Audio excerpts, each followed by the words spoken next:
इस चुभती जलती गर्मी में स्कूप आउट कीजिए ये ठंडी ठंडी चॉकलेट आइसक्रीम। मार्केट से अच्छी, मार्केट से सस्ती, इस silkie smooth rich creamy texture वाली चॉकलेट आइसक्रीम को बनाने के लिए आपको ना ही किसी तरह की इलेक्ट्रिक बीटर की ज़रूरत है, ना ही व्हिपिंग क्रीम की, और ना ही किसी तरह के एक्सपीरियंस की।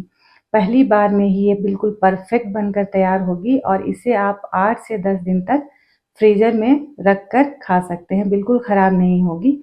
एक बार आप इस रिच और क्रीमी टेक्सचर वाली चॉकलेट आइसक्रीम को घर में बनाकर देखें मेरे तरीके से, आप मार्केट वाला बिल्कुल पसंद नहीं करेंगे, वो बिल्कुल बेकार सी लगेगी।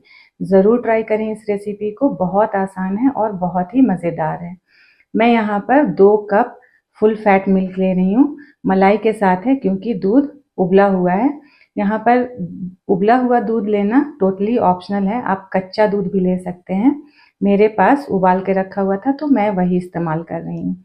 और साथ ही इसमें half cup milk powder use करना है, तो मिल्क पाउडर आप किसी भी ब्रांड का यूज़ कर सकते हैं। साथ ही इसमें 2 टेबलस्पून भरकर ऐड करना है कॉर्न स्टार्च और कोको पाउडर। कोको पाउडर यहाँ पर 6 टेबलस्पून यूज़ करना है, क्योंकि 2 कप के हिसाब से इसमें 6 टेबलस्पून मैं यूज़ कर रही हूँ। आप अगर 1 कप का बनाना चाहते हैं तो हाफ यूज़ करें, 3 टेबलस्पून। तो सारी क्वांटिटी आप हाफ हाफ कर दें और 1 कप दूध में आप इसे बनाकर तैयार कर सकते हैं। और इन सब चीज़ों को अच्छे से किसी चम्मच से या विस्कर से इस तरह से मिक्स कर लें। उसके बाद इसमें ऐड करना है चीनी। तो यहाँ पर 2/3 कप चीनी ऐड कर रही हूँ। इतने में ये बिल्कुल मार्केट में जो आइसक्रीम मिलती है उसी तरह की मिठास की आइसक्रीम बनकर तैयार होगी। अब इन सब चीज़ों को अच्छे से हमें पका लेना है। तो जो पहला मिनट है उसको हाई फ्लेम में उबालते तक नहीं, मतलब जस्ट ये गर्म हो जाना चाहिए हमारा जो मिक्सचर है। और उसके बाद फ्लेम बिल्कुल स्लो कर देना है, सिर्फ 1 मिनट के लिए हाई फ्लेम रखें ताकि सारी चीज़ें अच्छे से गर्म हो जाए। फिर 2-3 मिनट में ही स्लो फ्लेम में ये इस तरह से बिल्कुल थिक और क्रीमी बनकर तैयार हो जाएगी। बहुत टाइम नहीं लगता है इसको बनाने में। अब इसमें ऐड करना है चॉकलेट। तो 50 ग्राम मैं यहाँ पर चॉकलेट ऐड कर रही हूँ। जो मेरे पास फ्रिज में था मैं वही ऐड कर रही हूँ। आपके पास जो भी चॉकलेट है घर में आप वो ऐड कर सकते हैं, नहीं तो डेयरी मिल्क की चॉकलेट भी 50 ग्राम्स की आप इसमें ऐड करें, बहुत अच्छा टेस्ट आता है। अब इन सब चीज़ों को गैस का फ्लेम बंद करके हमें मिक्स कर लेना है। तो सारा मिक्सचर ऑलरेडी गर्म है, तो उसमें चॉकलेट डालने पे ये 1 से 2 मिनट में अच्छे से मेल्ट हो जाएगा। तो बीच बीच में चलाते हुए इसे अच्छे से मिक्स कर लेना है। और जब तक ये मिक्सचर रूम टेम्परेचर में आएगा तब तक इसे 1-2 बार चला लें। गैस का फ्लेम बंद करने के बाद जब ये रूम टेम्परेचर में आ जाएगा इस तरह से बीच बीच में चलाते हुए, तो इसे फ्रिज में रख देना है। और फ्रिज में इसे 1-2 घंटा के लिए रखना है ताकि ये अच्छे से ठंडा हो जाए। जब ये अच्छे से चिल्ड हो जाएगा तभी इससे अच्छी सी आइसक्रीम बनकर तैयार होगी। तो मैंने 1-2 घंटे के लिए इसे फ्रिज में रख दिया था और ये अब काफ़ी चिल्ड हो गया है। बाकी की तैयारियां कर लेते हैं। यहाँ पर मैं ले रही हूँ 2 अमूल की फ्रेश क्रीम, 250 ml की एक है, तो 500 ml यहाँ पर मैं क्रीम यूज़ कर रही हूँ। अब इसे मैंने फ्रिज में रखा था तो ये काफ़ी चिल्ड है। इसका सिर्फ क्रीम पार्ट हमें लेना है और जो लिक्विड निकलेगा उसे इस तरह से अलग कप में रख लेना है। लिक्विड को आप किसी भी तरह की ग्रेवी या चाय कॉफ़ी में यूज़ कर सकते हैं, और बाकी जो क्रीम है उसे ही यहाँ पर हमें यूज़ करना है। तो 500 ml जो क्रीम थी उसमें इतना क्रीम निकला है और हाफ कप के करीब लिक्विड है। तो लिक्विड को आप किसी भी तरह से आप इस्तेमाल कर सकते हैं, वो बिल्कुल बेकार नहीं होगी। अब जो क्रीम थी उसे मैंने 5 से 6 मिनट के लिए अच्छे से हाई स्पीड में पीस लिया है, तो काफ़ी वो स्मूथ और रिच बनकर तैयार होगी आइसक्रीम हमारी उससे।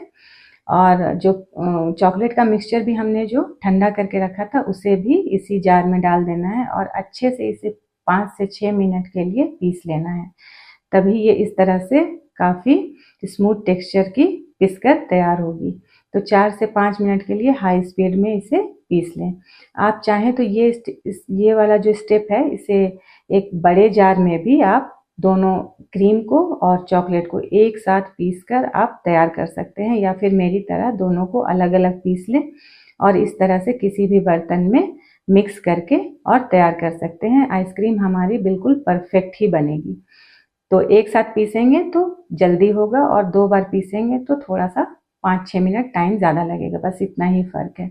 अब किसी भी बर्तन में जिसमें आपको आइसक्रीम सेट करनी है उसमें आप डाल दें स्टील का या फिर ग्लास का या फिर प्लास्टिक का, जो भी आपको साइज परफेक्ट लगे। तो 1 केजी की आइसक्रीम बनेगी तो ये डब्बा बड़ा था मेरे पास, तो मैंने सारा इसी में ट्रांसफ़र कर दिया है। अब आप चाहें तो उसे इसी तरह से जमने के लिए फ्रीजर में रख दें या फिर थोड़ा चॉकलेट ग्रेट करके डाल दें या चोको चिप्स। ये दिखने में काफ़ी अच्छी लगती है और जब इसे खाते हैं हम लोग तो इसका जो क्रंची रहता है चॉकलेट चिप्स का, चोको चिप्स का, वो काफ़ी अच्छा लगता है।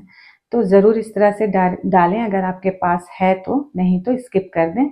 और इसे अब लिड लगाकर हमें फ्रीजर में रखना है। तो 12 से 13 घंटा तो ज़रूर रखें और इसकी कूलिंग थोड़ी हाई होनी चाहिए फ्रीजर की, तभी ये अच्छे से सेट होगा।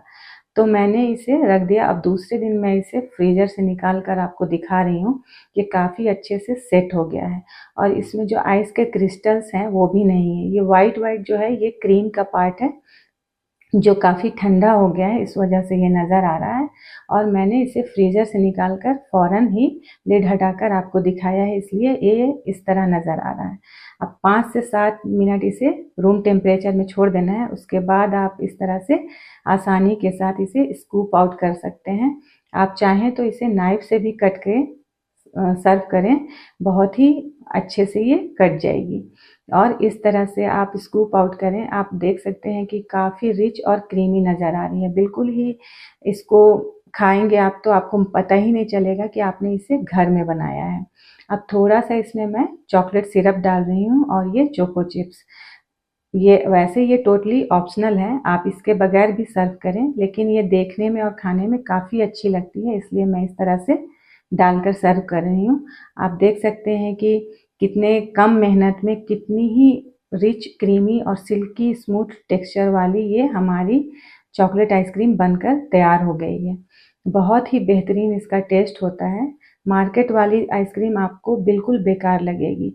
आपको मैं कट करके दिखा रही हूँ कितना सॉफ्ट इसका टेक्सचर है, बहुत ही सॉफ्ट और बहुत ही स्मूथ होता है ये।